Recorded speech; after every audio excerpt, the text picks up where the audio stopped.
Hello dear students and welcome back to my channel.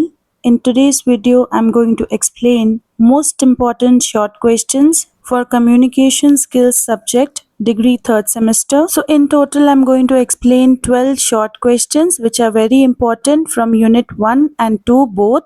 Each question carries 5 marks. First question, what is a barrier and what are the barriers to listening? Explain how they affect. Barrier का मतलब है कोई ऐसी चीज जो कि रोक देती है या फिर ब्लॉक कर देती है बातचीत यानी कि कम्युनिकेशन को। तो बैरियर्स टू लिसनिंग का मतलब है कौन सी वो प्रॉब्लम्स है जो कि किसी भी इंसान को सुनने से रोक देती है, ना सिर्फ सुनने से बल्कि समझने से और याद करने से भी किसी भी मैसेज को प्रॉपर तरीके से। Types of listening barriers and the effects. First one is physical barrier. अब फिजिकल बैरियर्स बहुत सारे हो सकते हैं, या तो शोर हो सकता है या फिर आपकी हियरिंग खराब हो सकती है या फिर एक डिस्टेंस हो सकता है आपके और स्पीकर के बीच और खराब कनेक्शन की वजह से भी सुनने में फिजिकल रुकावटें आती हैं, that is barriers. Second one है साइकोलॉजिकल बैरियर्स। अगर कोई इंसान मेंटली डिस्टर्ब्ड हो यानी कि उसे गुस्सा आता हो, स्ट्रेस हो या फिर उसका एटीट्यूड ही काफी नेगेटिव हो, तो इससे होगा ये कि जो सुनने वाला होगा उसका जो फोकस है, अटेंशन है, वो चले जाएगा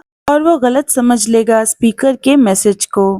थर्ड वन लैंग्वेज बैरियर्स। तो अगर जो स्पीकर है उसका एक्सेंट अलग हो और वो मुश्किल वर्ड्स का इस्तेमाल करता हो, तब इससे जो लिसनर है वो शायद इम्पोर्टेंट पॉइंट्स को, डिटेल्स को मिस कर देगा। Fourth one is emotional barriers. अगर आपके इमोशंस काफ़ी ज़्यादा स्ट्रॉन्ग हो जैसे कि डर या फिर सैडनेस, तो इसकी वजह से आपको क्लियरली चीज़ें समझ में नहीं आएंगी और आप चीज़ों को या तो पर्सनली ले लोगे या फिर wrongly. Fifth one cultural barriers. अगर लोगों के हैबिट्स यानी कि आदतें और उनके कस्टम्स अलग होंगे, तब इससे भी आपकी लिसनिंग पर असर पड़ेगा। हो सकता है कि लिसनर्स मिस इंटरप्रेट कर ले यानी कि गलत समझ ले, क्योंकि स्पीकर और लिसनर अलग अलग कल्चर्स को बिलोंग करते हैं और उनकी कोई भी कल्चरल अंडरस्टैंडिंग ही नहीं है। Sixth one lack of interest और अटेंशन। अगर लिसनर्स बोर हो जाएं या फिर किसी भी चीज को लेकर डिस्ट्रैक्ट हो जाएं यानी कि उनका ध्यान भटक जाए, तब वो केयरफुली बातों को नहीं सुनते हैं। इससे जो वजह होती है कम्युनिकेशन की, वो फेल हो जाती है। कंक्लूजन यानी कि एंड। जितनी भी रुकावटें आती हैं सुनने में, उससे इंसान समझता नहीं है प्रॉपरली, इससे मिसअंडरस्टैंडिंग्स भी होती हैं और इसको ओवरकम करने के लिए यानी कि इस चीज को खत्म करने के लिए आपको जरूरी है कि आप केयरफुली सुनो, शांत रहो और फुल अटेंशन दो अपने स्पीकर को। Question number 2, describe the technique strategies to enhance effective reading skills. तो रीडिंग स्किल्स हमारी मदद करते हैं किसी भी लिखी हुई इंफॉर्मेशन को जल्दी समझने में और सही तरीके से। इफेक्टिव रीडिंग यानी कि ऐसी रीडिंग जिससे हमें हेल्प मिले। उसका मतलब है कि हमें मीनिंग, आइडिया और मैसेज को अच्छी तरीके से समझना होगा। टेक्निक्स एंड स्ट्रैटेजीज यानी कि क्या तरीकों से हम लोग अच्छी रीडिंग कर सकते हैं। नंबर 1 इज प्रीव्यूइंग यानी कि रीडिंग से पहले आप देखो टाइटल, हेडिंग्स और कीवर्ड्स, इससे आपको टॉपिक का एक आइडिया हो जाएगा। Number 2 is skimming. स्किमिंग का मतलब है जल्दी से टेक्स्ट को पढ़ना, बस उसका मेन आइडिया समझने के लिए, ना कि एवरी वर्ड। स्कैनिंग। स्कैनिंग का मतलब है स्पेसिफिक इंफॉर्मेशन को ढूंढना जैसे कि नंबर्स, नेम्स या फिर dates. Reading aloud. Reading aloud यानी कि जोर से पढ़ना, इससे आपकी प्रोनाउंसिएशन और कॉम्प्रिहेंशन इम्प्रूव होता है। कॉम्प्रिहेंशन यानी कि आपकी understanding. Fifth one note taking. Note taking का मतलब है कि आप मोस्ट इम्पॉर्टेंट पॉइंट्स को लिख लो रीडिंग के टाइम पर, इससे आपको इन्फॉर्मेशन आगे चल के याद करने में आसानी होगी। Sixth one is using a dictionary. Difficult words को समझने के लिए आप डिक्शनरी का इस्तेमाल कर सकते हो और मीनिंग्स देख सकते हो। Seventh one is understanding structure. इसमें आपको नोटिस करना होता है कि इंट्रोडक्शन में क्या लिखा है, बॉडी ऑफ द पैसेज जिसमें सब कुछ एक्सप्लेन किया जाता है उसमें क्या लिखा है, और अंत में कंक्लूजन में क्या लिखा है राइटर ने, उसका क्या आइडिया है। एथ वन इज समराइजिंग। एक बार आप किसी भी टेक्स्ट को या फिर पैसेज को पढ़ लो, देन उसके बाद एक छोटी सी समरी लिखो और रीड करने की कोशिश करो, समझने की कोशिश करो। कंक्लूजन यानी कि एंड। अच्छे रीडिंग स्किल्स एक इंसान को काफी ज्यादा कॉन्फिडेंट और नॉलेजेबल बनाते हैं।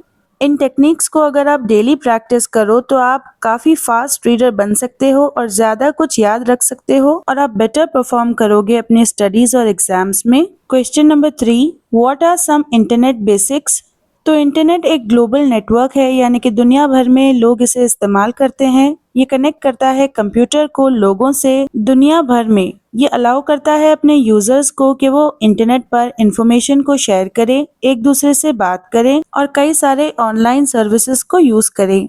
अब बेसिक कॉन्सेप्ट्स क्या है इंटरनेट के, यानी कि बेसिक आइडियाज। फर्स्ट है वर्ल्ड वाइड वेब, WWW। ये एक कलेक्शन होता है बहुत सारी वेबसाइट्स का जिसमें टेक्स्ट, इमेजेस और वीडियोस होते हैं। Number 2 is web browser. एक वेब ब्राउजर एक सॉफ्टवेयर होता है जैसे कि गूगल क्रोम या फिर मोजिला फायरफॉक्स, जिससे आप वेबसाइट्स को खोल भी सकते हो और उन्हें देख भी सकते हो। You can open and view websites. Third one is email. Email का मतलब है इलेक्ट्रॉनिक मेल। इसका इस्तेमाल किया जाता है भेजने और रिसीव करने messages quickly. Fourth one is search engines. Search engines tools होते हैं जैसे कि गूगल, जो कि यूजर्स की मदद करता है ऑनलाइन वेब पर इंफॉर्मेशन को ढूंढने में। Fifth one is social media.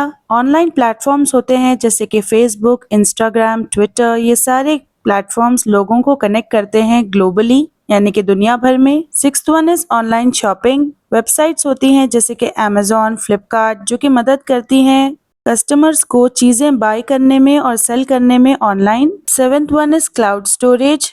कुछ ऑनलाइन सर्विसेज होती हैं जैसे कि गूगल ड्राइव या फिर ड्रॉप बॉक्स, जिसमें डेटा को यानी कि इंफॉर्मेशन को ऑनलाइन सेफली रखा जा सकता है स्टोर करके। एथ वन इज साइबर सेफ्टी। अगर आप स्ट्रॉन्ग पासवर्ड्स का इस्तेमाल करो तब आप स्कैम से बच सकते हो और आपका पर्सनल डेटा भी सेफ रहता है।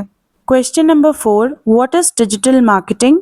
तो डिजिटल मार्केटिंग का मतलब है प्रमोट करना प्रोडक्ट्स को या फिर सर्विसेज को इंटरनेट की मदद से या फिर इलेक्ट्रॉनिक डिवाइसेस की मदद से। इससे लोग कनेक्ट कर पाते हैं बिजनेसेस को कस्टमर्स के साथ ऑनलाइन प्लेटफॉर्म्स पर। Main types of digital marketing. Number 1, search engine optimization, SEO। ये एक तरह की मार्केटिंग होती है जिसमें आप इम्प्रूव करते हो किसी भी वेबसाइट की रैंकिंग, जो कि गूगल रिजल्ट्स में बताता है जब आप किसी भी इंफॉर्मेशन को सर्च करते हो। Second one is social media marketing. Online apps होते हैं जैसे कि इंस्टाग्राम, फेसबुक, यूट्यूब। ये सारी सोशल मीडिया एप्स है जो कि लोगों तक पहुंचने में मदद करती हैं और इससे मार्केटिंग आसानी से हो जाती है। Third one is email marketing. इससे आप कस्टमर्स को ईमेल्स भेज सकते हो नए ऑफर्स या फिर नए प्रोडक्ट्स से related. So this is also a form of marketing through email.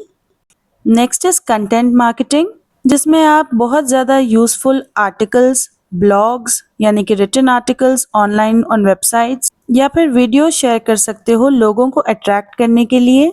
Fifth one is पे पर क्लिक, दैट इज PPC। ये भी एक तरह की मार्केटिंग होती है जिसमें एडवर्टाइजमेंट किया जाता है कंपनीज का, जो कि पे करती हैं सिर्फ तभी जब कोई कस्टमर क्लिक करता है उनके ऐड के ऊपर। सिक्स्थ वन है एफिलिएट मार्केटिंग। इसमें आप प्रमोट करते हो दूसरे कंपनी के प्रोडक्ट्स को और कमीशन कमाते हो। इसके बहुत सारे फायदे हैं। Advantages. Number 1, reaches a large audience at low cost. आप एक बड़ी सी ऑडियंस तक पहुंच सकते हो बिल्कुल कम दाम में। इसके रिजल्ट्स को मेजर करना काफी आसान होता है। इससे आप किसी भी ब्रांड की लॉयल्टी को बता सकते हो या फिर ट्रस्ट को, यानी कि पब्लिक की नज़र में वो प्रोडक्ट काफी ज्यादा भरोसेमंद बन जाएगा। और लास्टली आपके प्रोडक्ट्स जल्दी बिक भी जाएंगे। कंक्लूजन यानी कि एंड। तो डिजिटल मार्केटिंग एक बहुत ही मॉडर्न वे है आजकल बिजनेसेस को प्रमोट करने का। ये कंपनीज की मदद करता है पहुंचने में दुनिया भर के कस्टमर्स तक और एक बहुत लंबी सक्सेस को बिल्ड करने में। Question number 5, describe the techniques of effective listening, mention the methods that can enhance effective listening. तो इफेक्टिव लिसनिंग का मतलब है सुनना, समझना किसी भी मैसेज को पूरी तरीके से। ये सिर्फ सुनने के बारे में नहीं है वर्ड्स को, बल्कि समझने के बारे में है उन वर्ड्स की मीनिंग और फीलिंग्स को। टेक्निक्स ऑफ इफेक्टिव लिसनिंग यानी कि क्या वेज को फॉलो करके हम प्रॉपरली चीज़ों को सुन सकते हैं अच्छे तरीके से। Number 1, pay attention. आपका पूरा अटेंशन जो है वो स्पीकर पर ही होना चाहिए। And you must avoid being distracted. Second one, show interest. आपके जो gestures होते हैं यानी कि body movements जैसे कि सर को हिलाना that is nodding या फिर eye contact यानी कि आंखों से देखना, ये सारी चीजें बताती हैं आप कितनी attentively सुन रहे हो. Third is avoid interrupting. यानी कि आपका जो स्पीकर है उसे आप अपनी बात कंप्लीट करने दो, उसके बाद ही रिस्पॉन्ड करो. Fourth one is ask questions. तो जब आप सवाल करते हो तो इससे पता चलता है कि आप कितनी अटेंटिवली सुन रहे हो और आप कितना बेहतर समझना चाहते हो. Fifth one, give feedback. ये इम्पॉर्टेंट है कि जो भी आपने सुना है उसको आप समराइज कर पाओ, यानी कि इन शॉर्ट लिख पाओ या फिर उन इम्पॉर्टेंट पॉइंट्स को रिपीट कर पाओ, इस बात को कंफर्म करने के लिए कि आप समझ चुके हो. मेथड्स टू एनहांस लिसनिंग, यानी कि किस तरह आप अपनी लिसनिंग को इम्प्रूव कर सकते हो. नंबर 1, शांत रहो, पेशेंट रहो. नंबर 2, अपने अतराफ की आवाज़ों को और फिजिकल बैरियर्स को यानी कि फिजिकल रुकावटों को हटा दो. अपनी वोकैबुलरी को इम्प्रूव करो ताकि बेहतर समझ पाओ. बार बार लिसनिंग को प्रैक्टिस करो इंग्लिश में, इंग्लिश न्यूज़ देखकर या फिर स्पीचेस को सुनकर. एक ओपन और पॉजिटिव एटीट्यूड भी रखो. कंक्लूजन यानी कि एंड. तो अगर आप में इफेक्टिव लिसनिंग स्किल होगी तभी आप चीज़ों को बेहतर समझ पाओगे और आपके रिश्ते स्ट्रॉन्ग रहेंगे. ये एक बहुत इंपॉर्टेंट स्किल होती है एजुकेशन के लिए, बिजनेस के लिए और डेली कम्युनिकेशन के लिए. Students, if I was able to help you, then don't forget to hype this video and stay tuned for part 2 of most important short answers. And if you want notes, then contact me on my Telegram ID now.